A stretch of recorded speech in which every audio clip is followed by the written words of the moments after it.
U.S. President Donald Trump pauses new tariffs on Canada and Mexico amid trade war threats.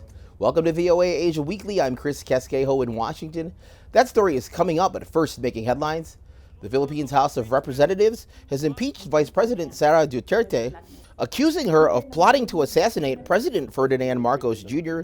and misusing millions of dollars in public funds. At least 250 lawmakers signed the impeachment complaint, which will now be sent to the Senate for a trial. U.S. company OpenAI has expanded its partnership with Kakao, a popular messaging app in South Korea.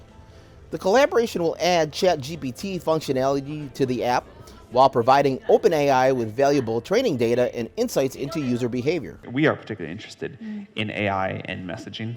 I think there's a really rich thing to explore there that can improve the experience a lot for users. The agreement comes just a day after Japan's SoftBank offered $3 billion to incorporate OpenAI technologies into its business. Fiji's Prime Minister Sitiveni Rabuka attended a presidential prayer breakfast in Washington. His aim to push the region's aid and climate priorities with the Trump administration after it placed most of the United States Agency for International Development staff on administrative leave. Fiji is scrambling to find a way to pay staff after the U.S. froze its funding. Indonesian authorities have escorted Serge Aloui, a French national who spent nearly 20 years on death row in Indonesia, back to France. Authorities convicted Aloui of drug offenses in 2005, and France's government intervened in 2015 to grant him a last-minute reprieve from execution. This transfer agreement between France and Indonesia allows him to serve the rest of his sentence in France. The U.S. Postal Service lifted its suspension of parcels from China and Hong Kong on Wednesday.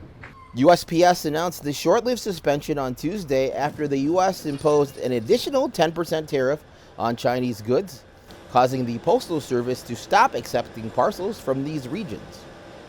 U.S. President Donald Trump's announcement of tariffs on Canada, China, and Mexico sent global markets in a downward spiral Monday. They later recovered some ground after Trump announced he would pause tariffs on Mexican goods, 25% in exchange for some concessions. He later announced a similar pause with Canada. VOA's Anita Powell reports from the White House. President Donald Trump's weekend tariff announcement is being felt in Ottawa, in Mexico City, in Beijing, and here, in New York, Hong Kong, Seoul, and Taipei. Around the world, markets fell Monday after Trump dropped 25% tariffs on Mexico and Canada and 10% on China. In Washington, Trump spoke of his agreement Monday with Mexico to pause the tariffs for a month in exchange for concessions from Mexico City meant to stop migration flows and the movement of illegal drugs across the southern border. Markets quickly made up some losses after his announcement. He also announced a similar pause with Canada later on Monday. We have to stop people from pouring in, and we have to stop fentanyl, and that includes China. Fentanyl has killed this year at least 200,000 people. It's pouring in from China through Mexico and Canada, and they've got to stop it. And if they don't stop it, the tariffs are going to get worse, a lot worse. Mexican President Claudia Sheinbaum sounded a hopeful note on Monday. I'm sure that in this month we'll be able to have results, good results for your people, good results for the people of Mexico. And this was the result of the agreement.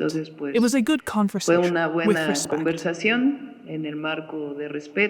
China's ambassador to the United Nations, Fu Kong, on Monday said Beijing would turn to the World Trade Organization for recourse.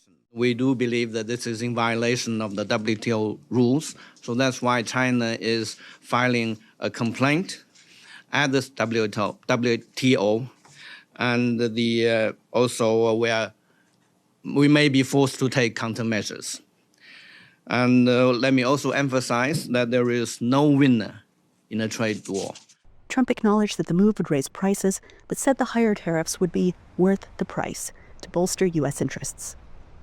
Anita Powell, VOA News, the White House. Visit voanews.com for the most up-to-date stories. I'm Chris Casquejo. Finally, India's leader took a big splash in a holy river for Hindus. India's Prime Minister Narendra Modi took a ritual dip in the river at the world's largest religious festival, Kumbh Mela. Modi dunked his head under the water several times to cleanse himself of sin. Millions of people have already bathed in the river and participated in the ritual. Thanks for watching VOA Asia Weekly.